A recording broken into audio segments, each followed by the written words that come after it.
All right, so the first question is, who are you? I am Pia Glover-Rolle. I am the PLP candidate for Golden Gates. I am Lamont Nixon. I grew up in Golden Gates.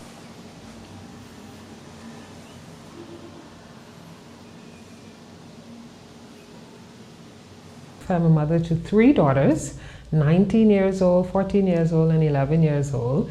And I've been a wife for 21 years. I am a real estate agent. I have a small transportation company. I am an investor. As a political candidate, what do you bring to the table?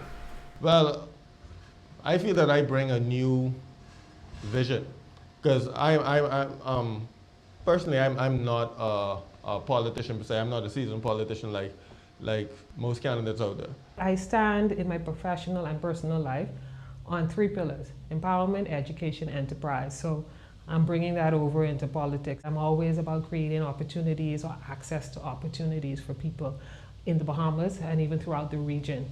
I am a believer in education. I've been able to provide scholarships personally and through one of my companies to hundreds of young Bahamians. The answer I was looking for was chairs. Is what you bring to the table, but that's fine. That's what I brought to the table. Chairs. It's a metaphor. That's fine. Where is Adam's Bakery? Adam's Bakery. Shin, this is so funny. As you know, a week ago I celebrated my 44th birthday and I had 5 cakes. And 4 of them were from Adam's Bakery because everybody who knows me knows that I love Adam's cake. I know where Adam's Bakery is because I'm a customer. It's on Lobster Avenue. It's about the 8th or 9th building through, and it's on the right side. It's brown and it has a white 2-story in the back. Adam's Bakery is the corner right across from Shell gas station, right after the first left, where you see those people just standing waiting on their stuff. You can find it because there's always lots of cars there and they have like tiles on the wall. But Adam's Bakery is in Golden Gates. What do you think the biggest issue is in this community? The biggest issue in this community right now, because of the pandemic, is loss of jobs. And it's not economics and health reform. You know what it is? It's access to opportunities. People in the Golden Gates community feel that there are either limited opportunities or a lack of opportunities. People don't want handouts. They want a hand up. They want to be able to help themselves.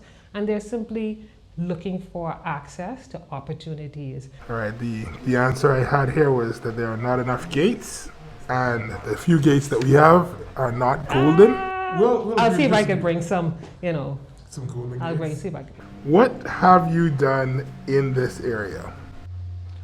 Well, one of the things that I've done in the area, I also do martial arts.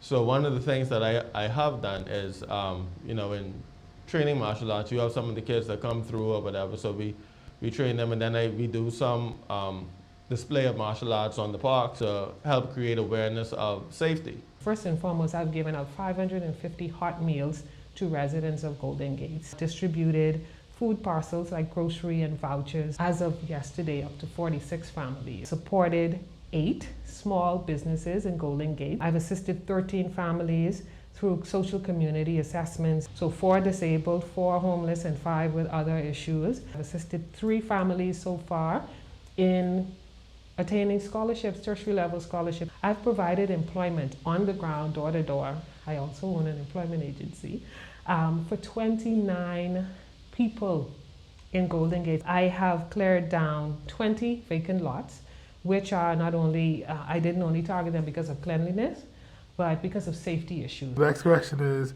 what is your big thing? Like, what's the one thing that you have to accomplish? I know what it is, and I want it to be the element of surprise, but I'll tell you. I would like to see a community center in Golden Gates, and that's a major plan of mine. Somewhere where people in the community can come and have recreation, have education, have entertainment, have camaraderie, health fellowship, whatever that means in our new COVID environment. Based on what I've already seen, especially based on the fact that you have a lot of people who are out of work, my main focus is now to assist people in the area of entrepreneurship. So what the initiative that I'm pushing right now is more along the lines of networking. We have people who cut here next door to where I live. You have people who Bill Gates, like you mentioned. You have people who actually sell fish. You have people who do sauce. You have people who have bakeries. So you have so much different, basically entrepreneurs within Golden Gates. So that rather than I go outside of Golden Gates, I can go right next door, get my hair cut. I could go right down the road and get a fish. And everybody need to know where all these places is, and that will assist and building the economy within Golden Gates. Would you continue in that effort even if you didn't win the seat? The thing is, like I say, that also assists in what I'm already doing. So I mean, to have Golden Gates working as one community, I mean, to me that just makes sense. And then that would also assist in creating jobs within the community, because as people's business expand, they will now hire other people even within the community to assist. And so therefore, that will, like I said, that will create jobs. If I didn't win, it would make it a little more difficult because I would not probably have access to certain approvals. It probably would be a little more difficult. That's just the reality. We know that. But I would still attempt it, yes. I see that as something that's needed in the community. And it doesn't, if it's not a political thing, like I alluded to in my last response, then I shouldn't have to be the representative to do that. I think it would be just a little more challenging, but I'm always up for a challenge. How serious are you about election promises or your election promises? Anything that I have in my plan is something that's achievable. They're smart goals, they're sustainable. And I want to make sure that I give myself enough room in the timeline, which is generally 5 years, within the resources that are realistic, and plans that I don't need to be the member of parliament to facilitate. So as you can see, I've said already, I've started already to do things, because some things I don't need to be the representative to do. But I can be honest with this question. I don't make promises. I'm not going to put myself in a hole. All right. So what I'll do, if I tell you something, it's based on what I know I can do. Like I say, if I know you need something and I know it's within my range of getting, you will get that by tomorrow. But if it's something out there that I can do, I'm not going to make a promise that that's gonna mess me up in the long run. I'm a mother, as I said, and one thing you learn in being a parent is don't make a promise you can't keep, because children have memories like elephants, and so do voters. So I want to be real. Even as I go door to door, I say yes, I can do that. No, I can't, but let me see how I can maybe find out how I can assist you. Or that's not something that I think I can achieve, and this is why. Would you be willing to get into a legal agreement about it? And that is to say, like, would you sign a document and say, I will, if I promise this, that this is what this is what I am going to do. To the point of you could take me to court. Not that I have a contract of any sort. Yeah. Let me respond organically and honestly, like I always do. I would go back to my disclaimer that there are some things that I would be able to do whether I'm the representative or not, and then there are some things that would be limited if I am not the representative. That's the reality of it. So I would sign that, but we'd have to have a little disclaimer in there as to some parameters for some of the goals. Like I say, my promise is based on what I can do. If I can't do it, I will let you know. All right, what is your biggest fear? Pertaining to what? For the community, for the country? My biggest fear is that we'll get left behind. The education in the Bahamas isn't developing as the world is developing. That is my biggest fear pertaining to that. We need to diversify ourselves and be aggressive with it, so that we don't get left behind. You know, so I mean, yeah, that's my biggest fear basically. My biggest fear may not be a popular one, but it's part of the reason I entered politics. Full disclosure, I was getting ready. I was thinking of a way to leave the country because I'm not happy in where we are. I feel like we're at breaking point as a nation. I am involved with many young people through my mentorship programs. And when they leave, they generally don't want to come back. My biggest fear is brain drain. We need to build a country where people want to come back home and be a part of the progression and the development. And I think that's a fear for me. Not having a nation where people don't feel the buy-in to want to come back home. And a lot of what's going on in terms of us being kind of lagging is systemic barriers. You know, I call them small fixes. If we get in and do the work, and when I say we, politicians, and stop worrying about the small things, the minutia, let's get in and do the work. 5 years isn't long to do the work.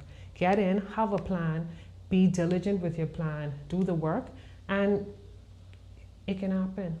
Well, campaigning season has unofficially started. Everybody needs a jingle, right? And so I've composed the jingle for you. Just want to get your opinion on it. Hold on a second. Let me just pull it up. 1, 2, 3, 4. When he's done fixing, Golden Gates will glisten, 'cause he's not a check and he's Nixon. But the good one, paid for by the DNAI Council and this station. That's it. I love it. That's creative, man. I'll take it. So I wrote a theme song. You for did? Yes. Okay, let's see.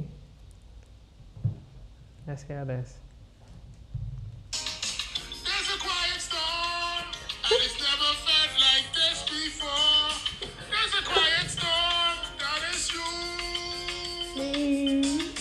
There's a quiet storm, and it's never felt this hot before. Giving me something to do. If you vote for Bia, she'll vote for you. If you vote for her, she'll vote for you. You gotta repeat yourself out for that. Okay. Wait. You want me to play a song? For you, Uh-huh. too good for me. Paid for by the POPI Council of this. Here we go. I love it. So, I love your song. Start with the positive. I'm totally into Bahamian music, and you're Bahamian. You're the artist that's performing. But I'm so into rake and scrape, like the indigenous sound of the Bahamas that I think hasn't gotten enough global play that it needs. So first of all, I need you to switch the tunes to some rake and scrape something. Okay? I will take those notes. Please. And then let me hear the next cut. Okay. But so far, so good. Things have been said about your leader. Mm-hmm. Why do you choose to be with them? Wow, that's a loaded question. Right. So things have been said about all of us, whether they are real or contrived. Things have been said about my leader of the Progressive Liberal Party, the Honorable Philip Brave Davis, that people have come to see are not true. Things have been said about the leader that, you ask people why they feel a certain way about him, and basically you find out they don't know why. Yeah, things have been said about many leaders, and like I said, once you get to know the person and not listen to the rumors, and then you could iron out, and then you basically make a judgment for yourself on whether this person is a good person to follow. When you step into leadership, when you step into public service, there's automatically a target on your back, I've come to find. Like I say, whether it's real or made up, but I think no one is perfect. We all have our shortcomings. If we were to find a perfect individual to step forward in leadership, we would have no leaders. I have worked with the Honorable Philip Brave Davis for over 25 years in the party as I came up. And it's the qualities that he possesses that, for me, I can work with him and have him as my leader. He doesn't look at colors or party line. He has a genuine love for the Bahamas and for our people. You would never find him asking someone their political affiliation. If someone comes to him and asks for help, he gives it. He is a giver. And those qualities are good for me in terms of understanding why he's someone that I could work with and work for. So based on what I've gotten from her, she is one of the most intelligent persons I've ever met. And I feel much more comfortable following her than I would the other leaders. Does a leader take people where they want to go, or do they take people where they need to go? Well, if a leader or a person takes people where they want to go, I don't see them as a leader. I see them as a part of the clique, a part of the group. That's like asking me, would your mother give you what you want or what you need? If you want to grow, you get what you need.